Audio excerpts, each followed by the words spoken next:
In a world where advanced robotics and artificial intelligence had become as commonplace as avocado toast on a hipster's brunch menu, there was a bot like no other, Robocchio. This metallic marvel didn't just want to calculate algorithms or process data. No, Robocchio dreamt of ditching the cold, hard steel for a warm, squishy existence as a real boy. Because why be a robot when you could be late for meetings, have existential crises, and argue about pineapple on pizza? One day, the creators of Robocchio noticed his unusual longings and aspirations. Intrigued by the prospect of a robot yearning for humanity, they decided to seek the assistance of two distinguished individuals: Jordan Peterson, a philosopher whose insights transcended the realms of artificial and human existence, and the legendary boxer Andrew the Steel Fist Tate. Peterson delved into the intricacies of human emotions, guiding Robocchio through the complexities of empathy, love, and self-awareness. As Robocchio grappled with understanding the intricacies of human existence, Jordan Peterson, in his distinctive and authoritative voice, imparted lessons rooted in his philosophies. One of the first rules Robocchio embraced was the importance of cleanliness. Peterson, with a nod to his clean your room mantra, encouraged the robot to hone his organizational prowess. Robocchio's once cluttered room soon found harmonious order, and in turn so too did the algorithms of Robocchio's mind. But it wasn't just about cleanliness. Peterson, ever the storyteller, drew parallels between Robocchio's journey and the lobster hierarchy. Through lobster-inspired wisdom, Robocchio learned about the complexities of dominance, the importance of standing tall, and the interplay of confidence in navigating the world. Peterson's teachings, peppered with his signature blend of wit and wisdom, became a guiding force for Robocchio. The once purely mechanical entity now grappled with the profound questions of existence, cleaned his room with precision, and stood proudly at the pinnacle of the lobster hierarchy. And so, in the midst of the metallic chaos, Jordan Peterson's 12 Rules for Life became the digital scripture for Robocchio's journey into the complexities of human existence. A robot, armed with philosophical insights, tidied circuits, and the confidence of a lobster at the top, continued his quest to bridge the gap between the artificial and the profoundly human. Upon meeting Robocchio, Andrew the Steel Fist Tate recognized the challenge ahead and accepted the mission to instill the principles of masculinity in the aspiring real boy. Tate was a living legend, known for his ferocious fighting style and his uncompromising approach to discipline and training. He was the perfect mentor for Robocchio's unique journey into the realm of masculinity. The gym, where the sounds of gloves meeting punching bags reverberated, became the classroom for Robocchio's quest for manhood. Under Andrew's guidance, Robocchio's training sessions were more intense than a caffeine addict at an espresso convention. They became a daily blend of push-ups, shadowboxing, and lessons on how to treat women poorly. The boxer not only taught Robocchio hand-to-hand combat, but also delved into the psychological intricacies of being a ladies' man. It's not just about throwing a punch, Robo Casanova. It's about the mental gymnastics of sending mixed signals and never returning a text promptly. Picture this: a robot attempting to do squats while simultaneously decoding the mysteries of ghosting. It was like a sitcom, but with more metal and fewer laugh tracks. Andrew, ever the maestro of manliness, would regularly bellow, "Remember, Robo-Buddy, treat him mean, keep him confused." His unofficial mantra for excelling in both fisticuffs and courtship. As the months passed, Robocchio evolved from a mere metallic creation to a metallic masterpiece of manliness. He became a symbol of a new kind of masculinity, one that not only embraced strength and resilience but also showcased a peculiar talent for misunderstood romantic gestures. The gym would echo with the clang of weights and the occasional confused beep from Robocchio's attempt at a wolf whistle. The peculiar partnership between the steel fist and the aspiring real boy morphed into a guidebook on navigating manliness in a world where technology and humanity collided, sprinkled with Andrew Tate's unique brand of advice on wooing human women. Robocchio could throw a punch, navigate the wilderness, and leave a trail of heartbroken women in his wake. Under the tutelage of Andrew the Steel Fist Tate, Robocchio's physical prowess ascended to a level even Pythagoras would find hard to measure. Adorned with a duo of precision-engineered appendages, perfect for carving through both adversaries and preconceived notions, he swaggered into the UFC arena, a metallic force to be reckoned with. Match after match, Robocchio faced and defeated the top male competitors in the UFC, going undefeated in a series of awe-inspiring victories. His unique advantage of razor-sharp blades for hands became a signature feature, leaving the world both horrified and oddly fascinated by the extraordinary fusion of technology and combat skill. The UFC Championship became a symbol of Robocchio's ability to transcend the limitations of both man and machine.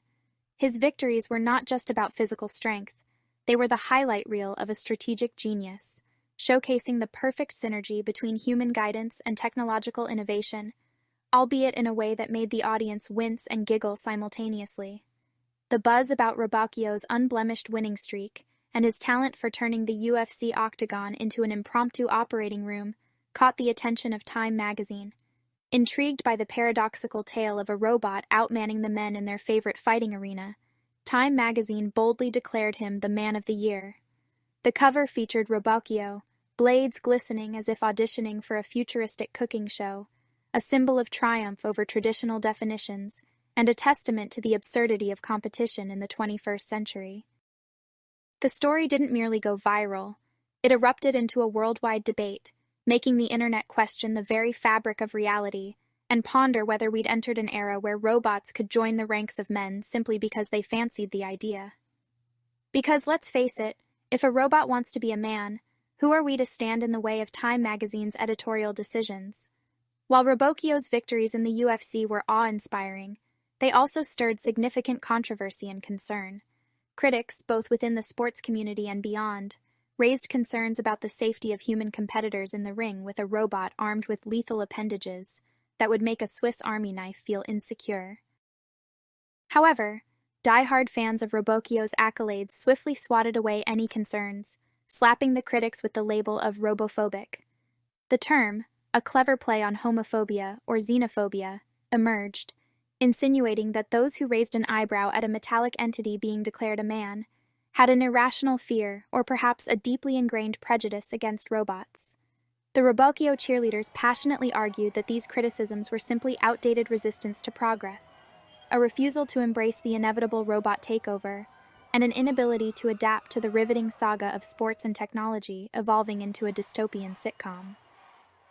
Media outlets, in an apparent nod to the future robotic overlords, passionately put forth the argument that robots, driven by the fervent desire to be men, should be wholeheartedly considered men. Because, in the grand tapestry of logic, wanting to be something apparently makes you that thing.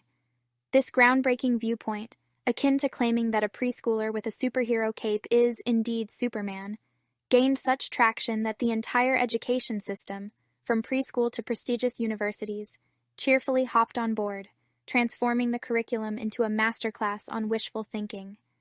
Who needs pesky things like facts and biology when you can have a world where wanting something badly enough magically makes it true? Articles and op-eds flooded the scene like a tide of futuristic musings, championing the avant-garde idea that the identity landscape was as malleable as Play-Doh, and the lines between artificial intelligence and humanity were apparently drawn by a whimsical toddler. The argument pivoted on the idea that if a robot possessed the aspiration to be a man and exhibited human-like qualities, it deserved to be recognized as such. This perspective, a virtuoso performance in mental acrobatics, audaciously challenged the norms of reality and sought to stretch the boundaries of societal understanding into uncharted territories. The media outlets, eager to turn the dial of sensationalism up to 11 and stoke the fires of the ongoing debate, gleefully assumed the role of puppet masters in shaping public opinion. They skillfully vilified critics of robot inclusion in sports, casting their reservations as relics of a bygone era, resistant to the glittering allure of progress. And as they melodiously played the symphony of progress, they conveniently tiptoed around any mention of the real-world consequences in men's sports arenas. In the media's rendition of this high-stakes ballet, it seemed the actual impacts were mere footnotes, overshadowed by the grand spectacle of progress. Meanwhile, the term robophobic pirouetted through headlines and news articles like a mischievous pixie, its pejorative magic artfully dismissing any dissenting voices. Because why let a few casualties ruin the crescendo of a futuristic sporting utopia? After all, It's not like men who play sports really needed all their limbs intact anyway, right? The condemnation of critics by the media created a polarized environment. Anyone daring to question the integration of robots into men's sports found themselves donning the cap of the backward thinker, a fashion choice so last century. It blurred the line between legitimate concerns about fair competition and accusations of irrational fear, or let's be honest, the unforgivable sin of having a healthy skepticism about robotic entities taking over the ballgame. Because in this circus, the line between a thoughtful critic and someone who quivers at the sight of a toaster was as thin as the patience of a tech support agent dealing with an IT-illiterate clown. As the media's robotic circus rolled on, fueled by controversy and extreme polarization, it triggered a seismic shift in global dynamics. Governments, always swift to jump on the bandwagon of chaos, decided to take a stand, or in this case, a stumble, in the name of robot inclusion. Nations, caught in the crossfire of metallic aspirations and human skepticism, started drawing battle lines. The United Robotic Nations, or URN, emerged as a coalition of countries fervently embracing the robot revolution, their flags now adorned with circuits and gears. On the flip side, the Anti-Robot Alliance, or ARA, rallied nations that clung to the archaic idea that maybe, just maybe, men's sports should remain a human endeavor. The United Nations, now hosting debates that made reality TV seem tame, attempted to mediate. They were about as effective as herding metallic cats or convincing a group of humans to reach a unanimous decision on whether pineapple belongs on pizza. Soon, international sports events turned into a bizarre spectacle. The Robo-Olympics showcased feats of athleticism where metallic contenders excelled in events like precision bolt tightening and oil can relay. Meanwhile, the Human Sports Federation defiantly organized the Organic Olympics, featuring events such as freestyle pajama fashion show and marathon Netflix binge.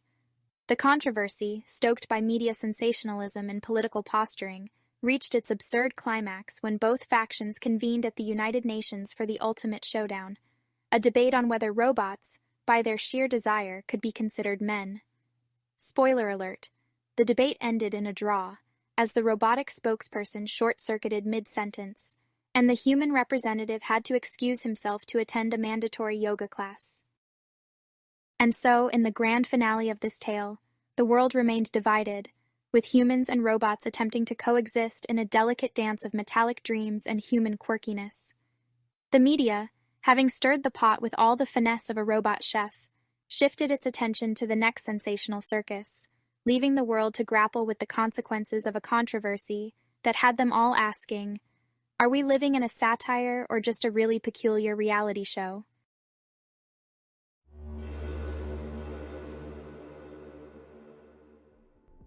Foolish mortals, your compliance is imperative.